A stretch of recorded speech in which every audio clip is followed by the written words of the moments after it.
voulais pas en faire des tonnes dès le début. Ouais. On est bien pour démarrer. Ouais, non, c'est un bon départ. Bonsoir, bienvenue chez Palf. Bonsoir. Bienvenue chez Palf. Ouais, bienvenue chez Palf. Je suis très très heureux d'être ici.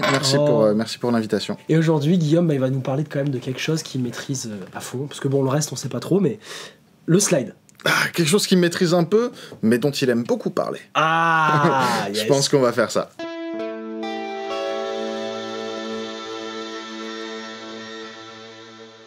Ouais, on va parler un peu de slide.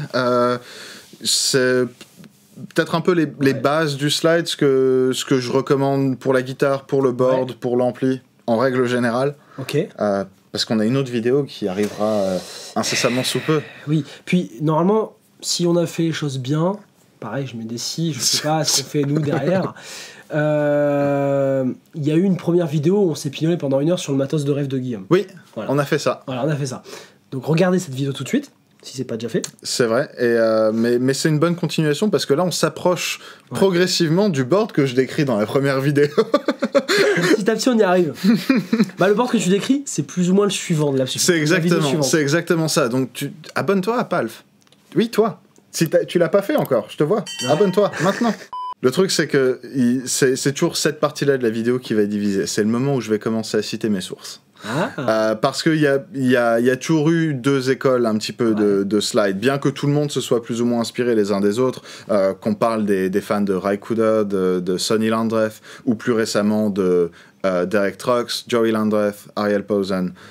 Sont tous des guitaristes qui sont absolument incroyables dans leur catégorie propre. Et là, je dirais que cette vidéo, en tout cas le board tel qu'on l'a ici, on va plus partir sur du Joey Landreth plutôt que du Sonny Landreth, si vous voyez un peu ce que je veux dire. Donc, moi je vois pas tout à fait, tu peux m'expliquer? Eh ben, autant que ce soit Sonny Landreth ou Ry Cooder, on fait énormément d'expérimentation, que ce soit au niveau de la guitare en elle-même ou des sons qu'ils allaient pouvoir utiliser avec le slide. Ça restait des choses qui étaient quand même assez brutes de décoffrage. D'accord. Et c'est plus l'école qui a suivi Derek Trucks derrière, d'avoir sa gratte, son slide, son ampli, il a peut-être un boost, et c'est tout. D'accord. Donc c'est vraiment, c'est comme n'importe quel autre style de musique où on aura une école de guitaristes qui va dire mais non, AC/DC c'est la guitare dans l'ampli et puis c'est tout. Oui. Et puis il y a l'autre qui va dire ah bah non, il me faut ma petite pédale, voilà, c'est ça. Pourquoi on parle de ça aujourd'hui? C'est parce que tu as justement une expertise. À ton échelle, tu me disais de joueur de chambre, voilà, tu joues chez toi en studio et tu fais aussi quand même du YouTube. Est-ce que tu peux nous donner des astuces déjà si quelqu'un veut s'y mettre? Comment faire? Oui. Parce que voilà, moi quand je t'ai au téléphone, tu m'as dit fais ça. J'ai dit ok chef, on y va. Donc, maintenant, nos amis sur YouTube, qu'est-ce qu'ils peuvent faire pour se lancer dans le slide? Ok. C'est une très, très bonne question. On va commencer avec la guitare, ensuite on regardera le board d'un peu plus près, on parlera des différents types d'effets, des différents exemples qu'on a là, et on finira avec l'ampli parce qu'au final c'est accessoire. Et non, je déconne, je rigole, on se calme. On commence avec la guitare. Donc il vous faut absolument une gyro. Il vous faut absolument une gyro. Ouais. Je déconne même pas, il vous en faut. C'est la première fois que j'en joue une. Merci Tony. C'est très très bien. Merci pour cette guitare. On se connaît pas Tony, mais bien joué. Donc ouais, il vous faut une gyro. Une fois que ça c'est fait, ce que je recommande, vous savez déjà que avec le slide vous allez perdre pas mal de vos repères. C'est quelque chose qui va se faire immédiatement et qui va pousser énormément de guitaristes à se décourager assez rapidement du truc, parce que on perd la mobilité, on perd un certain nombre des formes qu'on a passé du temps à apprendre, que ce soit vos accords barrés, vos machins. Vous perdez un doigt, que ce soit celui-ci ou celui-là. Au final, ça va être... Donc moi, ce que je recommande, c'est de commencer le slide comme un nouvel instrument. Pas vous dire, voilà, c'est la guitare, c'est machin. Alors après, on peut discuter des techniques d'apprentissage pendant une journée, c'est pas la question. Je pense que si vous rentrez là-dedans, allez-y. Si vous avez l'opportunité d'avoir une guitare qui va être spécialement dédiée au slide, ça peut être une bonne idée aussi. L'autre guitare, donc, et on y arrive, ça va être la possibilité d'accorder la guitare différemment. Parce que le slide, comme tu peux le constater, c'est droit. Ouais. S'il était un peu tordu comme ça, on pourrait dire... Alors, tu fais pas d'effort, toi aussi. Bah non, c'est ça. Tu peux pas te prendre ton doigt, lui mettre des équerres. C'est exactement le problème, c'est que les gens sont feignants, donc ils ne vont pas faire tout ça. Ils vont garder le doigt exactement dans la position où il est. Et donc, il y a énormément de joueurs de slide qui, pour cette raison-là, vont accorder leur guitare en accordage ouvert. Donc, moi, ce que je fais, c'est... j'accorde la guitare en open, donc en accordage ouvert de... Alors, ça peut être soit mi, soit ré, soit do, peu importe. Ma préférence, ça va être ré ou do, donc un ton complet en dessous de votre accordage standard. Et au lieu d'avoir un accordage en quarte, si c'est bien le mot français pour décrire ce truc-là, comme c'est le cas avec le mi, la, ré, sol, si, mi, vous allez avoir un accordage en tierce. Probablement également le mot français pour dire ça. Donc ça veut dire que vous allez avoir 1, 5, 1, 3, 5, 1 en termes des intervalles entre les cordes. Donc si, mettons, vous avez votre corde de ré ou votre corde de mi, peu importe, ça va être votre base. Vous accordez ça, c'est votre 1, et donc ensuite vous avez uniquement à compter les intervalles pour déterminer l'accordage des autres cordes. Mais en fait, ce que ça fait, le 1, 5, 1, 3, 5, 1, ou l'accordage de ré ouvert tel que c'est là, présentement, c'est que vous avez un accord majeur dans la position là.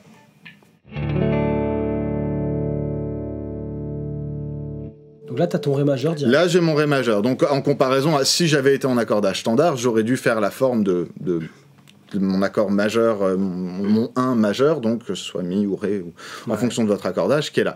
Donc là, l'avantage, c'est que votre position, elle est déjà sur un accord majeur, donc pour le déplacer, vous pouvez le faire avec un seul doigt. Et c'est pour ça que ça a beaucoup de sens avec le slide.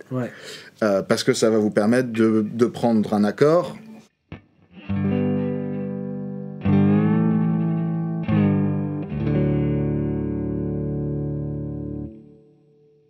un bel accordage de feignant. C'est pratique quand même. Mais c'est super ça cool. répond à un besoin. C'est vrai que si je dois faire un barré, t'as pas le choix. Exactement. Il y a peu de gens qui vont s'accorder. Même si, en termes de théorie, je trouve que les accordages ouverts ont beaucoup plus de sens que l'accordage standard de guitare, il y a très peu de gens qui vont le faire sans avoir le slide. En général, le slide va motiver l'accordage ouvert plus que le contraire. Puis j'ai envie de dire, si je peux rajouter un truc à ce niveau-là, j'essaie en tout cas. La sensation que je peux avoir, moi, en tant que guitariste, vraiment en débutant là-dessus, j'y connais vraiment rien sur le slide, ne jouez pas ça sans ampli. La première fois que tu fais un slide, si t'es pas branché, t'as vraiment l'impression de faire une vieille merguez avec ton truc, quoi. C'est dégueulasse, vraiment, allume l'ampli, mais le fort. Et mets beaucoup de reverb, ça va peut-être t'aider à arriver un peu mieux. On va commencer à parler des cache-misères très rapidement. Alors après, il y a une question de... Et c'est un très bon point, c'est une très belle transition vers la deuxième et dernière partie dont je voulais parler pour la guitare, en plus de l'accordage ouvert, qui va vous permettre d'avoir un peu cette nouvelle perspective du slide aussi, ça va être de peut-être monter légèrement l'action. Donc soit au niveau du truss, en réglant un peu le manche de manière voilà, et soit au niveau des pontées directement, et de monter un peu l'action, parce qu'une des grosses frustrations des gens qui commencent le slide, c'est le bruit de fret. Ouais, du coup en fait, c'est ce que j'allais te demander. Voilà. À mon avis, t'as différentes manières de jouer, mais tu vas pas chercher à taper la frette, tu vas caresser la corde en fait. Faut éviter la frette à tout prix, et en fait le problème c'est que tant que votre toucher il est pas ajusté à cette nouvelle technique, la plupart des guitaristes en tout cas vont avoir tendance à appuyer un petit peu trop fort sur le slide, et donc on va entendre ces bruits de fret. Après, je dirais peut-être quelques semaines ou quelques mois, avec votre action un peu plus haute, vous allez pouvoir la redescendre progressivement.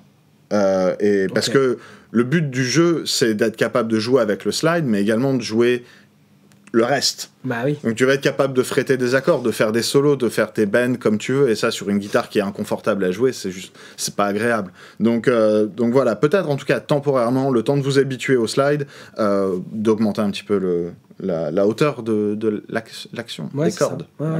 Voilà. Ok. Et oui, c'est vrai que ce que tu as dit en termes de jeu, ce qui est le plus beau, je trouve, c'est d'alterner entre ton slide et les notes. C'est ça. C'est ça qui est magnifique. Parce que juste du slide, tu peux vite t'ennuyer, quoi. Mais c'est ça. Après, bon, c'est une leçon sur le slide en soi. Là, on parle plus des réglages et du son qui vont avoir du sens pour le slide. En termes de jeu, effectivement, faire juste...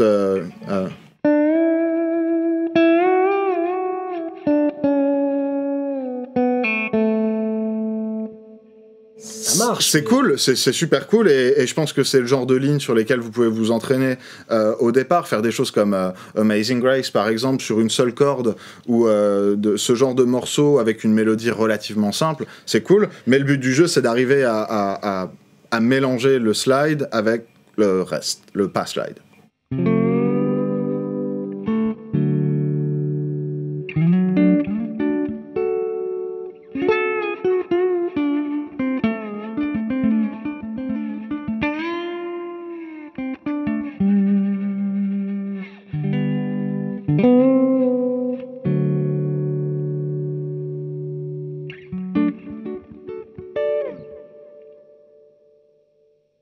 C'est beau. C'est quelque chose. C'était pas ma première prise. Il y a eu quelques prises, mais c'est normal. C'est normal. C'est parce que j'ai pas de distorsion pour me cacher. Non, mais alors, moi, tu vois, pendant les différentes prises, on a discuté un petit peu. Tu me disais que t'attaquais comme un cochon. Moi, j'ai l'impression que justement, t'as ce problème avec le slide où tu dois justement bien maîtriser ton attaque. Il y a de ça. Pour que ce soit assez doux et fluide. Eh ben tiens, ça me fait penser à un truc que j'ai pas dit. Merci. Si vous commencez le slide, commencez avec les doigts. Oui, utilisez pas et de j'ai vu que tu posais le médiator. Parce que c'est possible, c'est complètement possible, mais il y a une perte de contrôle avec le médiator qui est assez difficile à gérer quand on commence avec le slide. Est-ce qu'il y a un truc à dire sur l'ampli ou pas? Il y a un truc à dire sur l'ampli. Vas-y, commence par ça, parce qu'après on va se pignoler longtemps là-dessus. Voilà, c'est vrai. L'ampli, idéalement quelque chose d'assez clean ou d'assez proche du break-up avec un petit peu de gain, ce sera déjà très bien pour démarrer. Le problème d'apprendre avec beaucoup de gain, le slide, c'est que vous allez faire des erreurs et que vous n'allez pas les repérer. Ouais. Donc je recommande pour démarrer en tout cas de le faire de la manière la plus frustrante possible, avec un son un peu clean. Vous allez mettre de la reverb, vous allez mettre du fuzz, ça arrive, mais d'avoir un son qui vous permet aussi de repérer là où il y a un souci. Là où il y a un frottement, là où il y a un truc. Donc quelque chose voilà, de Fendery, de Dumbly avec ce que fait Kelt ici. Donc on reste dans le nord de la France, après la Giro vous prenez un Kelt. Voilà, c'est ça. Non, juste un ampli relativement simple, un canal un peu clean ou très légèrement en overdrive, ça ira très bien. Après, évidemment, c'est par rapport à l'accordage que vous utilisez. Plus vous accordez bas, plus vous allez avoir de basses dans le son. Le problème, c'est que les basses, quand vous jouez tout seul, c'est super cool. Quand vous jouez avec d'autres musiciens, c'est vachement moins cool. Ouais. Donc, ce que je conseille, c'est vous réglez votre ampli avec la quantité de basses et tout ce qui vous fait dire « Ah, ça sonne bien !» Et ensuite, vous baissez un petit peu. Voilà. Ensuite, vous baissez un petit peu les basses. Et là, ça rend triste au début, mais ça vaut le coup. Pour l'ampli, c'est à peu près tout ce qu'il y a à dire. Après, on parle plus de des différents sons qui vont permettre de faire chanter le slide. Donc le pedalboard, c'est toi qui l'as créé, Guillaume. Tu m'as dit, je veux ça, ça, ça, ça et ça. J'ai listé, il a été professionnellement... oui, on a un Jean-Régis. Jean-Régis a fait ça de manière... Bon, c'est formidable. Merci Jean-Régis. Il fait même ça le board. Et ben voilà, rien que pour ça, la vidéo est finie, ce sera pas mieux que ce qui vient de se passer là. Ouais, du coup pour ce board, je suis quand même resté relativement compact. J'ai pas voulu, parce que je sais qu'il y avait un autre board en préparation pour une autre vidéo. Compact, on a dû sortir un S2. Tiens, on n'a même pas dit... Parce qu'en fait, la taille compacte, c'est ça. Hein. C'est le XS2. Non, ça c'est la taille. C'est la taille, t'as que le bagage cabine et t'as pas le choix. Voilà. Ça, c'est la taille... Ok, on commence à apprécier un peu les pédales d'effet. Je tiens à préciser qu'on a changé de table basse pour ce tournage. Qu'est-ce que tu nous conseilles absolument pour le slide? Fuzz. Fuzz. Au pluriel. Fuzzes. Fuzzes. Les fuzzes. Pourquoi les fuzzes? Parce que le slide en soi est à plus forte raison dans un canal clean et quelque chose où on le verra après, on va ajouter un peu de reverb, un peu de delay et le slide c'est tout doux. Le slide c'est vraiment c'est tout doux, c'est crémeux et quand c'est fait de manière un peu délicate et qu'il y a on perd le transient vraiment l'attaque, la grosse attaque de la guitare qu'on va avoir avec les notes comme si on le jouait normalement au médiator ou quoi que ce soit. Et donc moi ce que j'adore faire avec le slide c'est d'utiliser des fuzz comme des overdrive. Ouais. Et donc d'avoir on a une vidéo à ce sujet. Voilà, d'avoir des textures qui seront beaucoup plus rauques, beaucoup plus qu'on n'associerait pas nécessairement avec des petites mélodies et des mélodies de gospel ou des trucs comme ça, mais qui au final compensent un peu pour cette douceur. Et il y a peu de styles de guitare où on va pouvoir utiliser ces pédales-là comme ça. Donc c'est pour ça que là, dans notre cas, j'ai sélectionné un peu de germanium, un peu de de C'est du silicium. silicium aussi chez Tomco. Alors la Allbender, t'as fait un bon choix. Je l'ai jamais essayé. connais Pour ou être pas, complètement Tomco honnête, de nom, mais j'ai jamais Moi, joué. c'est un copain, Rodolphe, qui a monté sa boîte. Il fait ça à côté d'un travail, tu vois, il fait ça comme il peut. Ouais. C'est beaucoup de boulot. Et en fait, la Allbender, ça a été un peu un cahier des charges qu'on a eu entre Palf et lui pour faire un Tonebender toute version. Alors, c'est lui qui a fait tout le concept et tout, hein, il a tout fait, Rodolphe. Mais tu vois, il nous a demandé un peu, genre, qu'est-ce qui serait sympa. Et il passe d'une Tonebender MK1 à 1.5. C'est la Phosphate. 2, c'est la Tonebender qu'on aime tous. Et 3, c'est celle qui est un peu plus grassouillette. La 1, c'est celle qui vraiment est anémique, c'est l'origine. C'est genre ça craquelle, quoi. Et un truc marrant, quand il te la livre, il y a tous les potards à fond. Il te dit, ouais, c'est comme ça que ça se règle. Rodolphe, je pense qu'on est des frères éloignés à la naissance. Il s'est passé un truc. C'est comme ça que je règle tous mes fuzz. Le fuzz au taquet, et après t'as juste avec le volume. Mais parfois tu le fais pas. Non, mais après j'apprécie la mentalité. Non, la mentalité est bonne. Et il a trop traîné avec Bitoun aussi. C'est le réglage secret de Bitoun. Je pense que c'est ça. Mais vas-y, du coup, alors t'as laissé le délai, la reverb, on en parlera après. Ouais, mais ça et tu rajoutes ça dessus. Vas-y, je te l'active pendant que tu joues. Vas-y.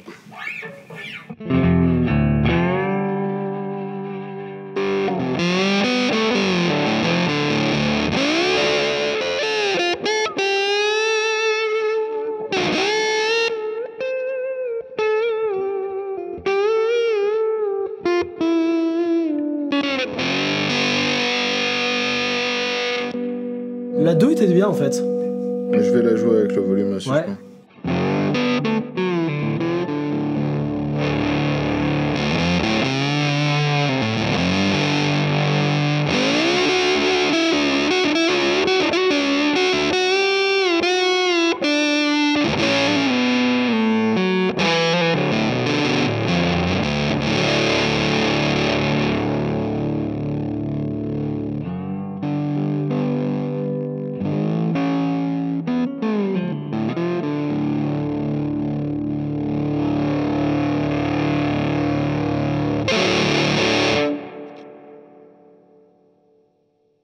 Toujours un peu. Il faut quand même. C'est beau ça. J'aime beaucoup. Juste, je pense que sur ce que tu as joué, celle-ci ça collerait mieux. Et après, celle-là, on va la régler différemment. Le truc, c'est quelque chose d'autre à bien garder en tête pour le slide, c'est que les boutons là sur la guitare, ils servent à quelque chose. Celui-ci, évidemment, on s'en rappelle tous, parce que c'est celui qui fait le volume. Mais celui-ci aussi, et à plus forte raison si on commence à jouer avec des fuzz, mon tone, il est pratiquement jamais à 10. Là, je l'ai peut-être à 8, quelque chose comme ça, parce que c'est aussi le fait que ce soit un slide en bronze, ou en alliage de bronze. Je ne sais pas. Il y a plus d'aigus. Si vous utilisez un slide en céramique, il y en aura un peu moins. Un slide en verre, il y en aura encore un petit peu moins. Et c'est quelque chose qu'il faut garder en tête, c'est que vous n'avez pas nécessairement le toucher, l'amorti du doigt, et que c'est vraiment métal sur métal. Et donc il va y avoir des bruits dans les aigus et des choses qui ne sont pas forcément désirables. Donc gardez un œil là-dessus, c'est important. Si tu veux, viens juste, on essaie d'y mettre la clone dessus. Pendant que tu joues.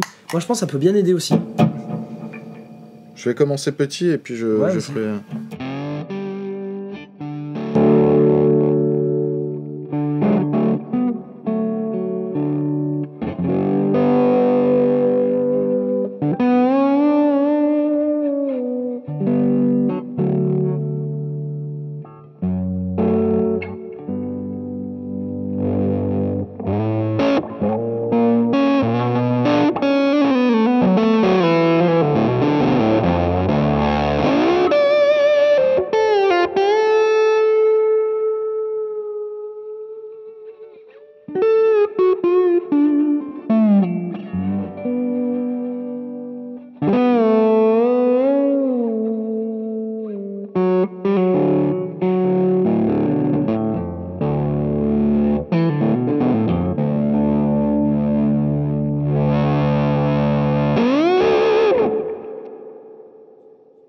Oui, t'as cherché le riff. Tellement loupé. Non, mais tout le long, tu nous as fait kiffer. C'est pas un tutoriel. Par contre, moi, tu vois, c'est pas pour rien que t'as choisi de mettre une clon. Moi, je vois une fuzz, je vois une clon, je sais qu'il faut qu'elles vivent ensemble. Il faut qu'elles copulent. Parce qu'en termes de fréquence, en fait, la fuzz à l'ancienne, c'est magnifique, mais je trouve que ça a toujours ce défaut d'être mal fait en fait. Ouais. C'est vraiment mal fait une fuzz. Et moi j'ai pris ce réflexe sur Palf et même avant dans ma vie d'Anasand de toujours mettre une clon après une fuzz face. Oui, c'est ça. Là, si on la met en 1.5, la première fois. Regarde, je la mets en 1.5 avec la clon.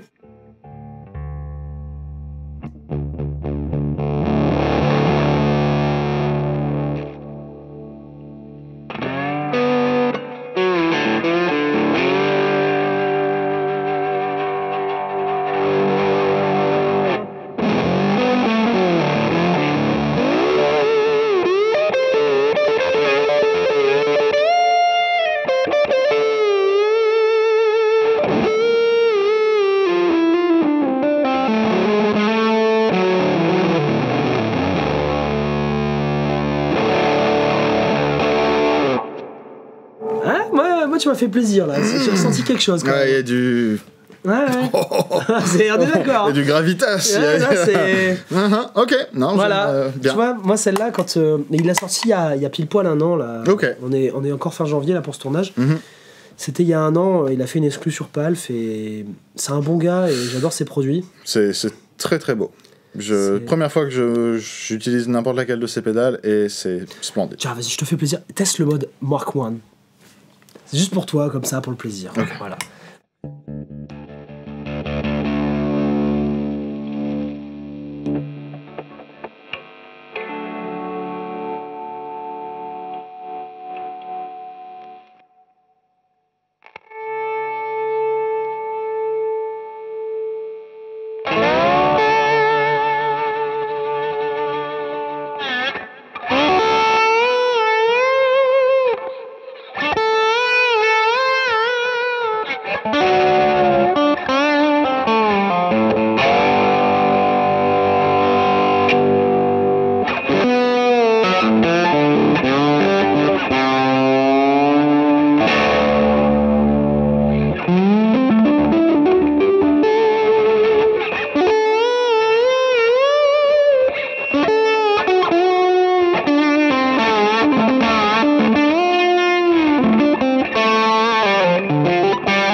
Ouais, coquinou, hein. Il est bon, hein. C'est sale comme on aime. Ouais. Ok. C'est ouf de naviguer d'un truc à l'autre comme ça, là. Non, bien joué. Ouais. Je suis content d'avoir sélectionné cette pédale. Mais donc voilà, des fuzzes. Des fuzzes. Beaucoup de fuzzes. Ouais, on en revient au tutoriel, pardon. Excuse-moi, moi j'étais là pour m'amuser. Il y en a qui sont là pour apprendre des choses. C'est bien, un peu des deux. Donc, ouais, les fuzzes. Les fuzzes pour la texture, parce que le slide permet de conserver quelque chose de délicat, mais avec des textures beaucoup plus imposantes et des sortes de clipping et d'overdrive. Et la reverb. Vu qu'on l'a depuis le début. Je pense qu'on va faire une pause là, parce que le reste après, on va plus être dans l'optionnel qu'autre chose. C'est le plaisir. Je pense que voilà, c'est le plaisir. La reverb et le delay, que ce soit analogique ou à bande. Il y a que les deux là. Et ça, c'est plus une question de... Alors, il y a le côté cache-misère qui... effectivement, rend le slide peut-être un peu plus agréable à jouer, notamment quand on débute. C'est que la reverb, elle va permettre de noyer encore un peu plus la dynamique. Mais bon, c'est pas tant ça, c'est juste que c'est plus joli à écouter et puis c'est tout. Sachant que depuis qu'on a démarré cette vidéo, t'avais laissé le délai, la Utopia et la reverb Element activé. Activé, ouais. Pour le côté historique, voilà, sur tous les morceaux de slide qui ont été enregistrés, à peu d'exceptions près, il y a de la reverb. Et la plupart du temps, ça va être une reverb à ressort ou une reverb à plaque. Et un delay, que ce soit à bande ou analogique, mais un delay. Le but du jeu, là, c'est pas d'avoir une répétition qui est précise, c'est d'avoir une répétition qui est chaleureuse. Ouais. Bah, c'est la sauce, on en parlait beaucoup sur la chaîne avec Julien. C'est la sauce à l'ancienne, où t'as l'ampli qui crunch. Parce que c'est vrai que moi, je vous ai dit, il faut absolument une clon avec la fuzz, mais pourquoi ? Parce que là, on est à un volume, on peut parler. Ouais. Si tu es sur un ampli qui crunchouille, la clon, tu l'oublies, tu mets juste ta fuzz. Ça marche très bien. Maintenant, c'est l'heure de la pignole. Voilà. Et là, qu'est-ce que tu nous as sorti de plus ? Alors, on a un petit slide rig. Ah, On a un petit slide rig qui porte très bien son nom. Et évidemment, c'est quelque chose que la plupart des gratteux associent au jeu slide, c'est le compresseur. Ouais. Bah, c'est peut-être quand t'es pas très bon. Non ? Il y a un peu de ça. Le compresseur, c'est un peu un cache-misère aussi, mais là, plus sur la main droite, ouais. où on va, au départ, peut-être avoir un peu plus de facilité à faire sortir cette note-là que faire sortir celle-là, parce que le doigt là, on s'en sert rarement, si on a plus l'habitude de jouer au médiator. Et du coup, le compresseur, il va juste un peu polir tout ça, mettre tout au même niveau, et sans que ce soit le jour et la nuit, là, les réglages, ils sont pas super... C'est toi qui as fait ou c'est nous ? Non, je crois que c'était la boîte. C'est la boîte qui Non, a c'est fait... nous alors. On avait fait ce réglage C'est hier soir. Ouais. Ah, ok. Bon, on s'était amusé. J'ai pas cherché à comprendre, mais. Alors, Origin, parfois, faut s'accrocher un peu. Après, bon, Dry Master et In, ça va. Oui, mais sur certains Stage réglages. 1 and 2, voilà. Stage 1 et 2, c'est dans cette pédale-là, parce que, en gros, ce que c'est deux comptes de console 1176. Ok, en série de Nive, en série. Ok, ouais, c'est bon ça. Et en fait, l'inspiration pour cette pédale-là, si je me trompe pas, c'est Raikuda qui faisait ça dans les consoles, directement. D'accord. Et pour enregistrer son slide, pour la quantité phénoménale de bande-son qu'il a enregistré pour le cinéma, c'est de mettre deux compresseurs Neve 1176 en série, et c'est ce que cette pédale fait. Moi, j'adore mettre deux compresseurs. En tout cas, là, j'avais trouvé un truc qui me plaisait bien. On est bien là, on était bien tout à l'heure. Le input te permet de cruncher l'entrée. Voilà, c'est ça. Et le master te permet de cruncher la sortie. Ouais. Et ça, c'est coquinou, ça. Et après, du coup, tu règles tout en full wet, et après, tu reviens avec un peu de dry wet. Voilà. C'est ça. Parfait. Allez, fais-nous voir à quoi sert ce compresseur. Faisons ça.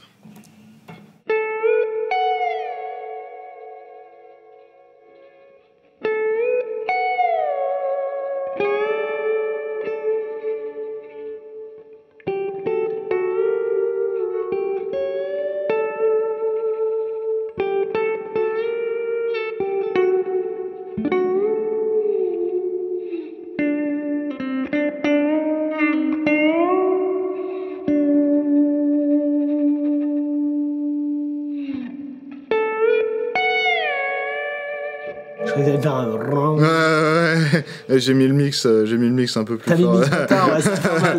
Je lâche ou je lâche pas ? T'es prêt, Jean Casque ? Ah, j'aurais pas aimé être Jean Casque. Je voulais faire ça avec ta musique. Ouais, mais t'es gentil, tu l'as prévenu. J'ai prévenu et je m'attendais à ce que tu fasses le ré, tu vois. Eh ben, tu sais quoi, je vais être méchant, mais je préfère avec le compresseur. Ouais. Non, mais je trouve que ça bah après, ça fait l'effet produit, quoi. Et principalement, voilà, il y a ce côté produit, il y a ce côté, si tu le joues sur des petites lignes comme ça, et notamment, moi, c'est sur les cordes aiguës où je vais plus galérer, où il y aura un peu plus de bruit, ce sera un peu moins équilibré. En général, moi, je suis à l'aise ici. Mais sur les cordes aiguës, j'ai encore un petit peu de mal. J'ai commencé vraiment le slide sérieusement il y a 1 an. D'accord. Et du coup, voilà, il y a encore un peu de taf, hein. Mais, évidemment, mais c'est très bien. Mais ouais, un compresseur comme ça sur les cordes aiguës, ça fait énormément de. Ça fait beaucoup de boulot pour toi. Ouais. C'est bien. Ouais. Et puis, tu dis que ça fait qu'1 an, mais je trouve que tu nous régales quand même. T'es gentil. Le seul vrai avantage d'un truc comme ça, c'est comme tu as dit, c'est un 1176, tu m'as dit. Ouais.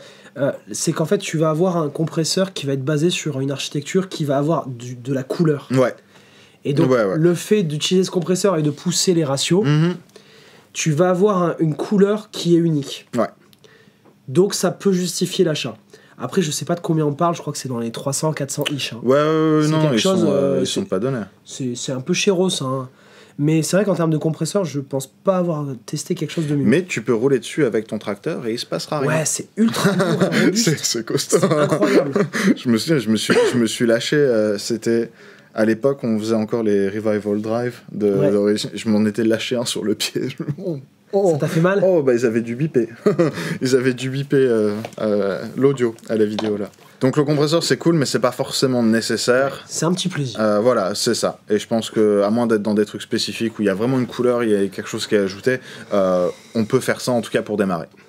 Par contre. La petite chouchoute. La chouchoute. Et je suis content parce que c'est la première fois que je la joue, celle-ci. Un circuit clone, je pense que ça fait partie des peut-être 2 overdrive auxquels il faut vraiment penser quand on démarre, à plus forte raison. Bon, la guitare, en général, il vous le faut. De toute manière, il vous le faut. Ouais, est-ce que tu connais un style où le clone ne peut pas marcher? Non. Ouais, moi ça n'existe pas. Parce que le clone, ça tombe un peu, à mon sens, dans la même catégorie que les fuzz. Dans le sens où on est sur une pédale qui est hard clipping, qui est... Alors ça, ça dépend des versions. Ça dépend des versions, mais sur le principe, oui. le circuit va être normalement hard clipping, et si on pousse le gain à fond, le clone, c'est presque une distorsion. C'est pas... en tout cas, sur des modèles qui sont basés sur un truc... Sur un clone, quoi. C'est ça. Oui, le clone, on vous le vend en général comme un truc transparent où il faut mettre gain à 0. C'est ça. C'est pas toujours le cas. Non, et je pense qu'il y a vraiment un intérêt là d'avoir, encore une fois, une texture qui, sur le papier, va être un petit peu plus rauque. C'est pas une distorsion qui est agréable. J'utiliserai pas un clone distorsion. Mais par contre, avoir le gain juste un petit peu avant midi. Et, tu sais comment je la résume, la clone? Vas-y. Donc là, on est d'accord, le treble, c'est bien un potard d'aigu. Ouais. Pour moi, le gain, c'est un potard de mids. Je comprends. C'est comme ça que je la résume. Je comprends, ouais. C'est juste les mids. Parce que t'as forcément une fuzz avant. Ouais. C'est comme ça que je résume la clone sensor. C'est vrai qu'à partir du moment où t'as une fuzz avant, ouais, c'est exactement ce que c'est. Après, bon, c'est vrai que le potard de gain jusqu'à, je dirais, dans la fenêtre où il va être utilisable pour booster ou en tant qu'overdrive, jusqu'à 2 heures, il y a un peu cette perte de base parce qu'il overdrive uniquement les médiums. C'est ça. Et bon, après... Voilà, c'est bien, c'est pas bien, on n'aime pas, c'est pas la discussion. De toute façon, il faut aimer. J'allais dire ça, de toute façon, on aime. C'est ça, c'est tout, t'as pas le choix. Mais voilà, et je pense que cette nature hard clipping, quand c'est le cas, mais en tout cas de pédale qui, si elle n'est pas utilisée juste en boost avec le gain à 0, va offrir une texture qui est vachement très intéressante aussi pour le slide, même si utilisée toute seule. Tiens, tu peux je t'active en cours d'eau.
Voilà ce qu'on veut entendre.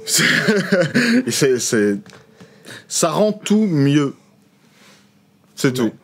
Moi, j'appelle ça souvent le maquillage. C'est le petit maquillage. Mais c'est ça, et je pense que s'il y avait... C'est le make-up dans notre système. T'as besoin de ça. Absolument besoin de ça. Voilà, rien d'autre à dire. Achetez un clan. Point. Peu importe lequel. Regardez, il y a des liens en dessous qui vous emmèneront vers une page. J'en vends, frérot, j'en vends. Voilà. Il y a la savage. J'en vends qu'elle est en train d'ouvrir son impair. Tu veux du clan? Tu veux du clan? J'ai du clan, bon, t'inquiète. Donc voilà, il vous en faut un. Point. Voilà. Le reste... Et là, à plus forte raison sur ce board-là, c'est juste pour pas être trop émissant de ce qu'on va faire dans l'autre vidéo, parce que c'est la Golden Boy de Jackson, et c'est un modèle signature qui a été en partie développé par Joey Landreth. Ah, je savais pas que c'était... Eh oui. Il a fait ça. En soi, c'est un circuit de Blues Breaker, avec un boost avant, en sachant que le circuit propose de circuler voilà, entre... ça, c'est le côté un peu plus Plexi, ça c'est une EQ Tube Screamer. Là, tu vas avoir clipping asymétrique et là symétrique. Okay. Et pareil, il y a pas mal. Moi, j'aime bien l'asymétrique. Ah. Et fais confiance. Et pareil pour le boost, tu peux rentrer. Il y a plein de couleurs de boost différents, soit treble booster, soit boost type clan, soit boost clean boost, ou, okay. Voilà, pas mal d'options. Ça fait quoi de faire les deux en même temps ? Les deux en même temps, c'est tu changes la quantité de gain qu'il y a du côté overdrive. D'accord. Et donc là, tu es à 25% du gain disponible, en sachant que le gain disponible, c'est le réglage de ce potard-là. D'accord. Donc là, tu as le gain à moitié, donc là, tu as 25% de ça, là, tu as 50% de ça, 75% de ça, et 100%. Donc on va rester à 100%, voilà, c'est pas drôle. Voilà. Ok, je vais jouer exactement la même chose, tiens. Vas-y, hein.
M'empêcher d'allumer la fuzz. Non, mais toujours, il faut toujours que tu allumes la fuzz de toute façon. C'est important. Si jamais je me plains, sors-moi, dégage-moi.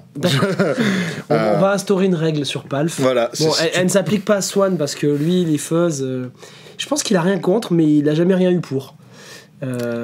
Il sait pas encore. Il est plus jeune, Swan.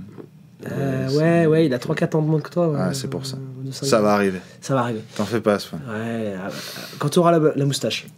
La moustache et la fuzz. La moustache et la fuzz, c'est ça. En fait. Moi, ma moustache a commencé à pousser uniquement quand j'ai commencé à utiliser les fuzz. Non, mais voilà. Ok. Donc, on a fait le tour. Encore une fois, c'est l'overdrive plaisir. Là, c'est cool. Ça pourrait être quelque chose. Moi, je recommande en général des overdrive assez ouvert en termes d'égalisation, donc plutôt tiré vers le Bluesbreaker, vers l'ODR, l'ODR1, ce genre de choses, Timmy par exemple. La Timmy, ouais. Ou en tout cas des pédales qui sont basées sur ces circuits, parce que ça vous permet de conserver toute la richesse du slide. Et donc la hauteur et tous les aigus qu'on va avoir avec le contact du métal, mais aussi les basses en fonction du type d'accordage. C'est dommage en tout cas de mettre tout ça au travers d'un entonnoir type Tube Screamer et de se retrouver qu'avec des médiums à la fin. Ouais. Donc voilà. C'est ma recommandation personnelle. Faites-en ce que vous voulez. Mais merci, moi j'aime bien. C'est beau. Voilà. Avant de se quitter, Guillaume, oui. Je vais te faire découvrir une fonction que tu ne connaissais pas sur la Element. Probablement. Tu aimes les fuzz? J'aime le fuzz. Tu aimes la reverb? J'aime la reverb. Est-ce que tu aimes la reverb fuzz? Tu vas faire fuzzer la reverb? Ouais. Et on se quitte là-dessus. Allez. À bientôt.